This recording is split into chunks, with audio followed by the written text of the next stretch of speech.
Non, j'ai pas fini, je sais pas si...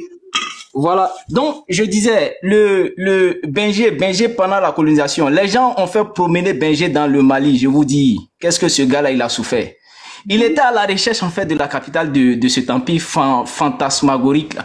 Donc, il s'est jeté à la recherche de cette capitale. Les gens, ils l'ont envoyé à Kangaba. Arrivé à Kangaba, il a fouillé, il n'a rien trouvé. Après encore, les gens l'ont envoyé à Niani. Vous voyez, voici Kangaba. Ils l'ont envoyé à Niani, Benjé a fouillé, Benjé n'a rien trouvé à Niani. Après encore, ils ont envoyé Benjé à Dakadjala. Benjé a fouillé à Dakadjala, Benjé n'a rien trouvé. Benjé dit, mais quel est cet empire en quelque sorte que les gens ont cherché? Les gens cherchent la capitale, la trace en fait, ils ne trouvent pas. Donc, on se permet maintenant d'essayer en fait d'écouter les hommes qui ont écrit sur le Mandé. Les gens qui ont écrit sur le Mandé à travers des livres, on peut se rapprocher des gens qui ont écrit autour, en fait, juste après, parce que la date qu'ils donnent pour Soundiata Keita, c'est de 1000. Soundiata est né, selon eux, en fait, Soundiata est né en 1190, il est mort en 1255. Si on prend cette date-là, on s'est dit que en 1255, c'est le 13e siècle. Des écrivains qui ont écrit juste au 14e siècle. Vous voyez que c'est très limite là, juste au 14e siècle. Les écrivains qui ont écrit sur Soundiata Keita au 14e siècle, ils n'ont jamais fait mention de Soundiata Keita. Et ceux qui ont fait mention de Soundiata Keita, ils ont mis ça à l'imparfait. Ils ont mis ça à l'imparfait. Ils ont dit aurait existé. Un gars, le premier dignitaire du Mandé aurait existé et était en fait, selon eux, était le nom de Soundiata Keita. C'est-à-dire juste au 14e siècle, eux, ils ont mis à l'imparfait.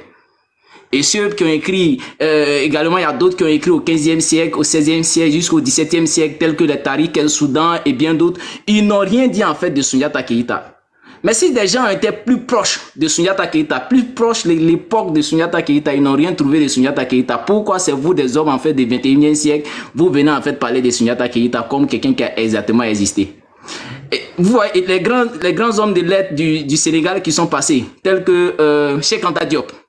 Cheikh Anta Diop, vous savez, il n'a jamais perdu son temps pour étudier en fait cet empire-là. Parce que des fouilles archéologiques n'avaient rien trouvé. Donc lui n'a pas perdu son temps. Parce que tu peux pas aller fouiller dans une histoire où des fouilles archéologiques n'ont rien trouvé. Tu as démontré à partir de quelle base? Tu vois, Cheikh Anta Diop en fait, c'est basé sur d'autres faits. Il s'est plutôt concentré en fait sur l'Égypte pour démontrer à l'humanité que l'Égypte, où les gens disaient que l'Égypte en fait était une terre de blanc, il a démontré que l'Égypte c'est faux. L'Égypte était une terre de noirs. À travers des preuves concrètes, des preuves scientifiques.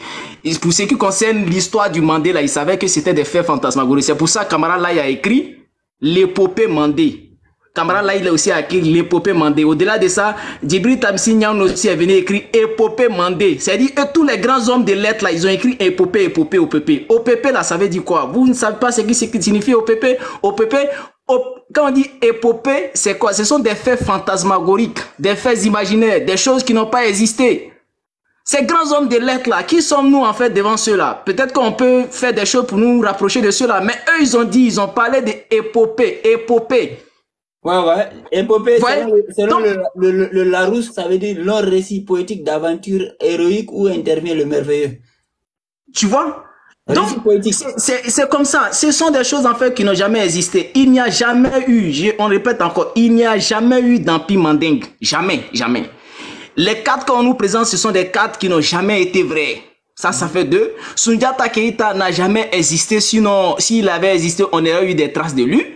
Parce qu'un homme d'abord qui naît d'une mère qui s'est transformée en mouton, en bœuf, qui naît d'abord de façon miraculeuse, qui avant de marcher d'abord a marché de façon miraculeuse, qui a fait 7 ans à terre mais qui a réussi à déraciner un baobab, un gars qui a réussi en fait à casser un fait pas possible, c'est-à-dire le fait des plus grands forgerons du Mandé à l'époque. Le gars avant de se lever, il a cassé ce fait-là, mais c'est avec un brindis de balai, il a réussi à tenir debout.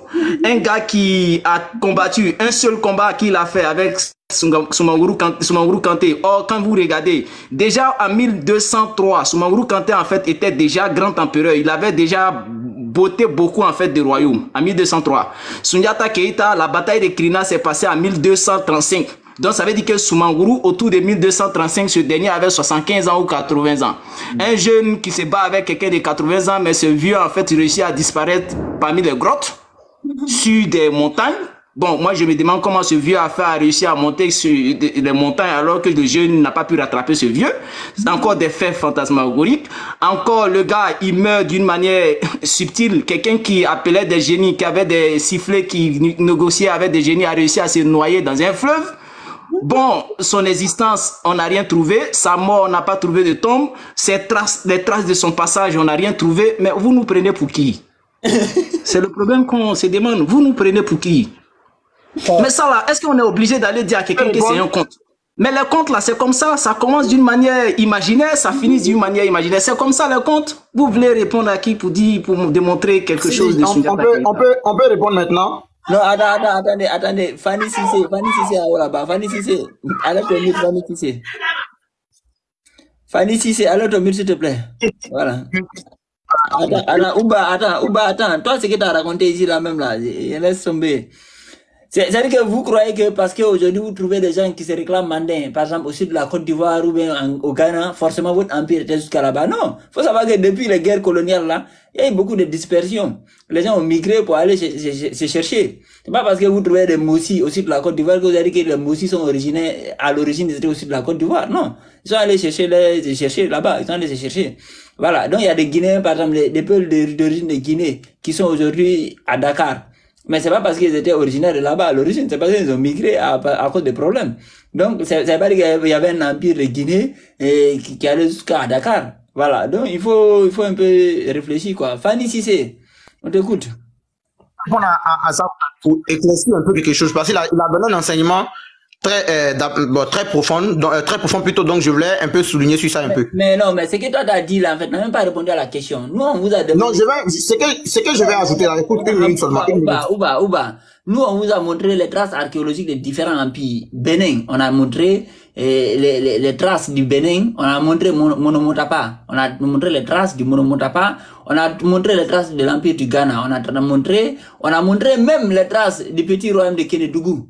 On a montré le petit royaume de Kénédougou, on a montré les traces, tu vois, non? On a montré la mosquée de Kong pour le royaume de Kong, on a montré. Maintenant, on dit vous aussi.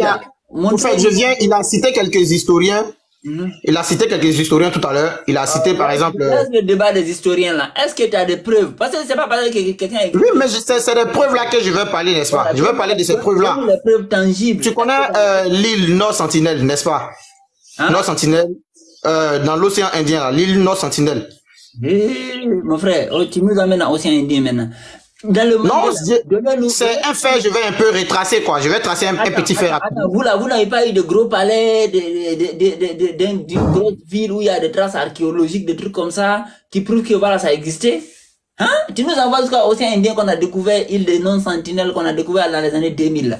Qui connaît là-bas? Les gens qui sont ici, là, ils connaissent pas. Faut pas parler des gens qui... Non, c'est pas ça. Je vais faire un petit calcul mathématique rapidement, là.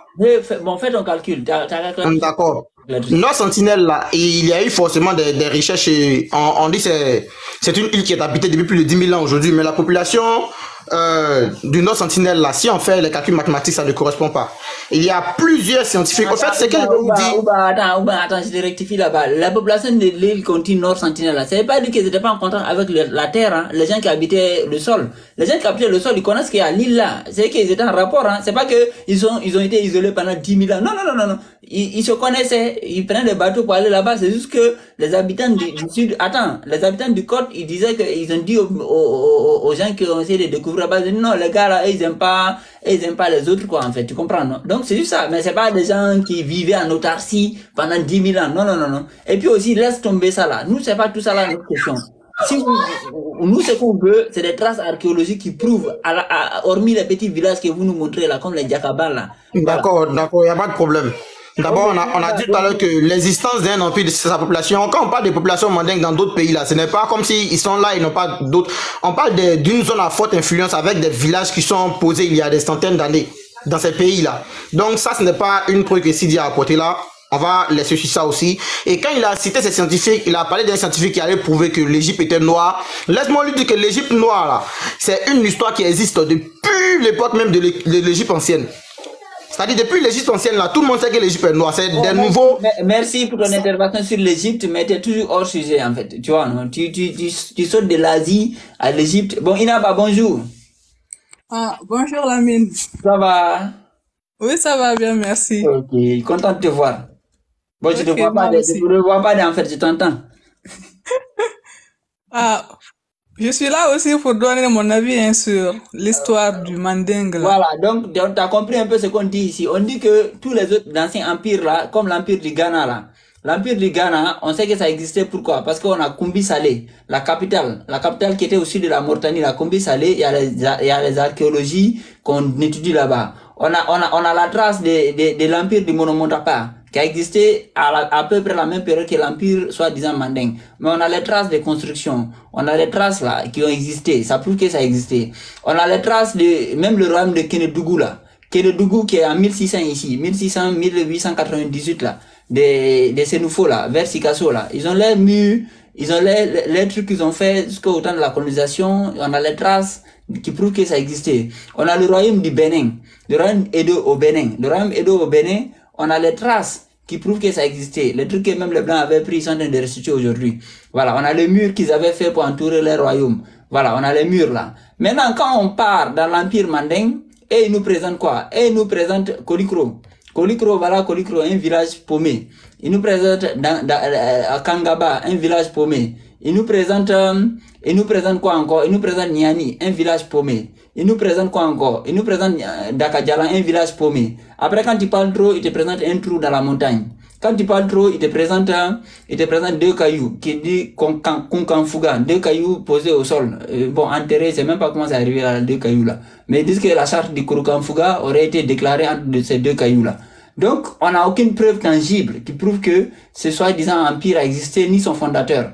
Voilà, donc c'est un peu ça, c'était pour te présenter, faire la présentation. On t'écoute maintenant sur ton opinion Ok. concernant ce fantasmagorique. Ben, moi, ce que je vais dire, ça va, ce que je vais dire, les Malinqués qui me suivent, ils vont pas aimer ce que je vais dire. Mhm. Mais, ce qui est vrai, Soingata, l'Empire du Mali n'a jamais existé. Parce L'empire que Manding, l'empire Manding. il n'y a pas de preuve concrète qui prouve que l'Empire a existé. Mhm. Hein? Ça n'a pas existé. On nous dit que l'Empire s'étendait, je sais pas, du Mali jusqu'à l'océan Atlantique au Sénégal là-bas. Mais c'est faux. Parce que si l'Empire du Mali avait vraiment existé, plusieurs populations allaient subir l'influence mandingue. Les gens allaient parler malingue partout. Donc, cela prouve déjà que l'Empire du Mali n'a jamais existé. En fait, ce qui a vraiment existé, c'est un village qui était appelé Manding.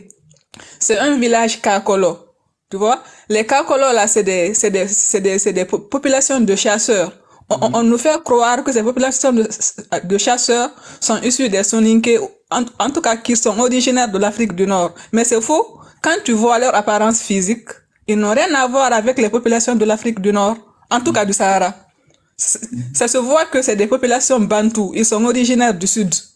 C'est des chasseurs-cueilleurs qui sont originaires du Sud. Donc, ils sont venus dans le sud du Mali, là-bas, ils ont fondé un petit village antique, là, qu'ils ont appelé Manding. Et le Manding, là, c'est grâce au Soninké que le Manding est devenu aujourd'hui ce qu'il est. Ça, c'est grâce, parce que c'est les Soninké qui ont apporté la civilisation là-bas au Manding. Donc, c'est grâce à ça, c'est grâce au Soninké, le Manding, c'est que le Manding est aujourd'hui, c'est grâce au Soninké. Donc, en plus, ils se sont métissés avec les populations de chasseurs là. C'est ce qui a donné l'ethnie malinké aujourd'hui. Tout ça là, c'est grâce aux Soninké. Parce que quand tu prends les populations de chasseurs là, ils n'ont rien fait. D'ailleurs, même aujourd'hui, quand tu prends les malinké, qu'est-ce qu'ils ont? Ils ne foutent rien. Ils sont au pouvoir, ils foutent quoi? Tout ça là même, tout ça là même, ça prouve que l'Empire du Mali n'a jamais existé. Attends, je veux dire que celle-là, elle est malinquée d'un côté, hein. Donc, voilà, faut pas dire c'est nous, vous attaquons encore. Oui, moi, j'ai un côté malinqué, hein. Moi, j'ai des ancêtres malinqués qui s'appellent Kourouma. Elle peut parler sans forcément tenir ses propos racistes. Non, attends, c'est pas raciste, je dis la vérité. Moi, mon arrière-grand-mère maternelle, elle est Kourouma, elle est Fakoli. Hein, elle est Kourouma. Mon arrière-grand-mère maternelle, elle est Kourouma.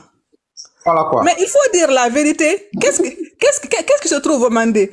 aujourd'hui, quand tu vas en Haute-Guinée, qu'est-ce qui se trouve en Haute-Guinée? Hein? À part ce que les Soninké et les Peuls ont fait là-bas.